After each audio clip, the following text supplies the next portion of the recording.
मुख्यमंत्री बळीराजा पानंद रस्त्यासंदर्भात प्रशासन देखील सज्ज झालेलं आहे आणि यात जर बघितले गेलं जे शेतकऱ्यांच्या येण्या जाण्यासाठी जे रस्ते आहे, वळवाटा असतील, पानंद रस्ते असतील, यासाठी प्रशासन कशा प्रकारे काळजी घेतंय, कशा प्रकारे तयारी करतंय, हे आपण जे खुलताबादचे तहसीलदार आहेत, दंडाधिकारी गुट्टे सर, आपण त्यांच्याकडनं देखील जाणून घेणार आहोत. सर नमस्कार. ज्या शासनाकडून जे मुख्यमंत्री बळीराजा पानंद रस्ते जे आहे, या योजनेसंदर्भात महाराष्ट्रभर जी योजना आहे, ही योजना आणि यामध्ये जर बघितलं जे शेतकरी राजा आहे, या शेतकऱ्यांना ज्या अडचणी रस्त्यासाठी येतात, यामध्ये आपली भूमिका काय आहे प्रशासन म्हणून?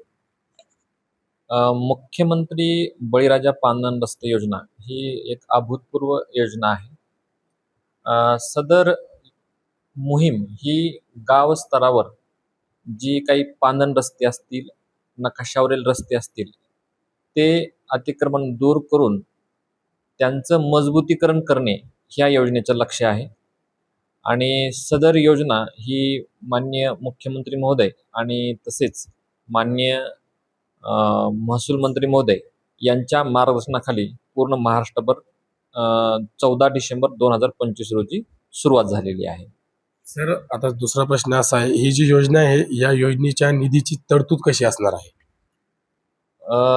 सदर योजना ही आर्थिक बजेट जे आहे त्याच्या अंतर्गत मंजूर असल्यामुळे यासाठी स्वतंत्र 1000 कोटी रुपयाची निधीची तरतूद केल्याची घोषणा आत्ताच विद्यमान अधिवेशनामध्ये माननीय मुख्यमंत्री महोदयांनी केलेली आहे.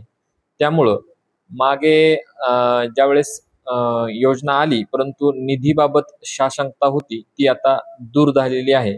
त्यामुळे प्रति किलोमीटर 15 लाख रुपयाचा निधी प्रत्यक्ष बजेटमध्ये मंजूर केल्यामुळे हा खूप मोठा परिणामकारक निर्णय असेल. आता एकीकडे बघितलं गेलं जे खुलताबाद तालुक्यामध्ये जर बघितलं तर आपली प्रशासक म्हणून काय भूमिका असणार आहे? आमच्याकडे साधारणतः आम्ही मुख्यमंत्री बळीराजा पानंद रस्ते योजनेअंतर्गत काम कसे करता येईल याच्या संदर्भात जवळपास 3 विशेष बैठका आमच्या ग्राम महसूल अधिकारी स्तरावर घेतलेल्या आहेत.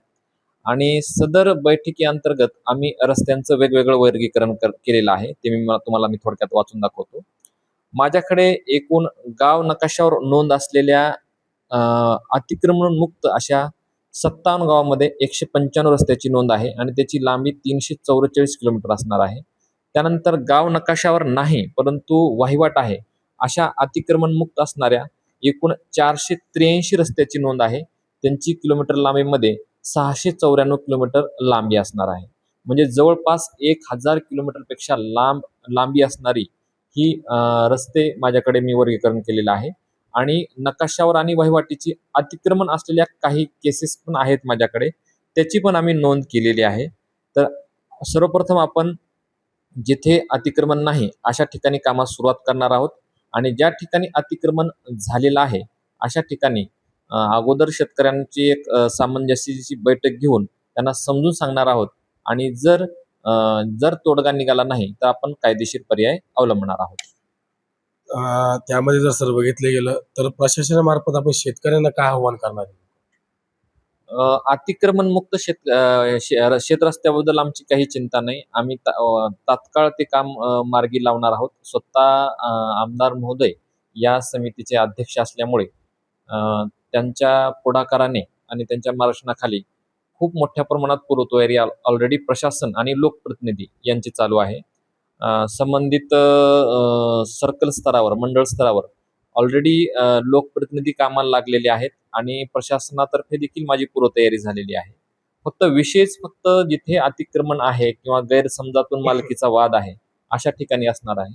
मी शेतकऱ्यांना एवढंच आवाहन करू इच्छितो की प्रत्येक शेतरस्त्याबाबतचा न्याय हा देत असताना आपण जर कोर्टात प्रकरण गेलं तर तिथे 10 वर्ष तुम्हाला खेटे मारावे लागतील आणि परत जो काही न्याय आम्ही महसूल यंत्रणा त्या ठिकाणी देणार आहे तोच न्याय तुम्हाला 10 वर्षानंतर मिळणार आहे.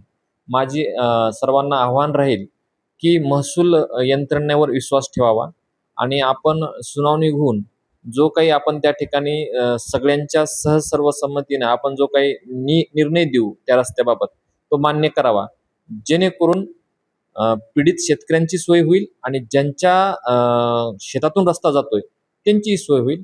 माझा असा अनुभव आहे की जर शेतीला जर रस्ता असेल तर शेतीची आर्थिक प्रगती होते, शेतीमध्ये नवीन संकल्पना राबवता येतात, बागायती शेती करता येते.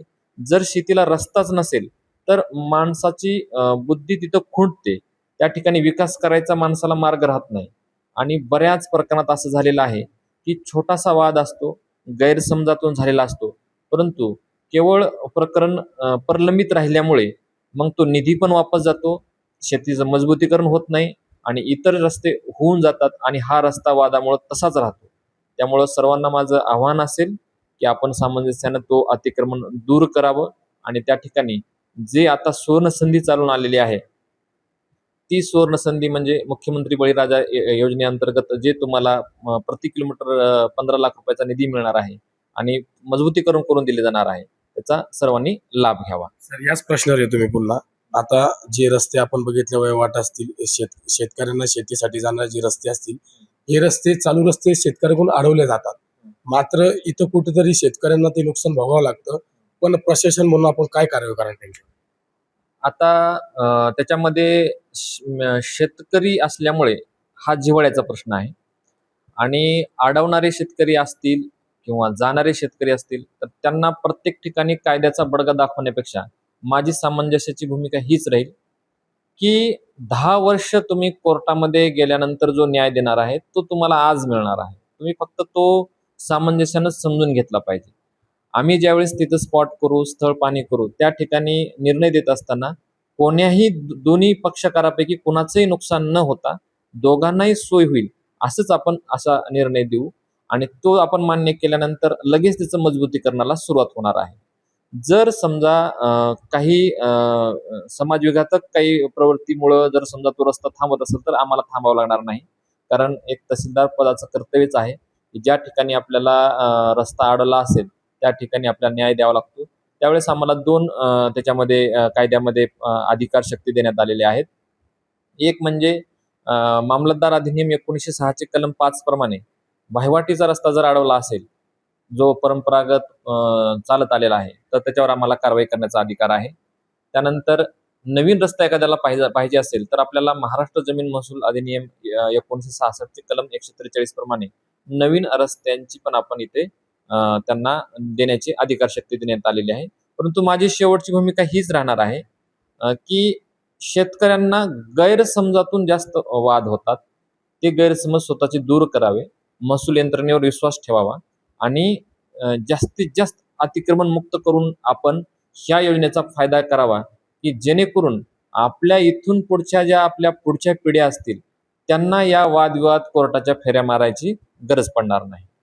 नक्कीच हे होते खुलताबाद तालुक्याचे दंडाधिकारी तसे तहसीलदार यांनी आत्ताच जे बळीराजा पानंद रस्ते या संदर्भात आपल्याला माहिती दिलेली आहे आणि सर्व शेतकऱ्यांना देखील आवाहन करण्यात येत आहे की जी योजना या योजनेचा जास्तीत जास्त शेतकऱ्यांनी फायदा घ्यावा. कुणीही जे पानंद रस्ते असतील, वहिवाटीचे रस्ते असतील, शेताला जाण्यासाठीचे रस्ते असतील ते अडवल्यास थेट कारवाई देखील करण्यात येईल असा इशारा देखील त्यांच्याकडून देण्यात आलेला आहे. नवनवीन घडामोडी पाहण्यासाठी स्टार महाराष्ट्र न्यूजला सबस्क्राईब करा आणि ताज्या बातम्यांचे अपडेट मिळवण्यासाठी बेल आयकॉनला प्रेस करा आणि परिपूर्ण बातमीबरोबर रहा, इतरांपेक्षा एक पाऊल पुढे.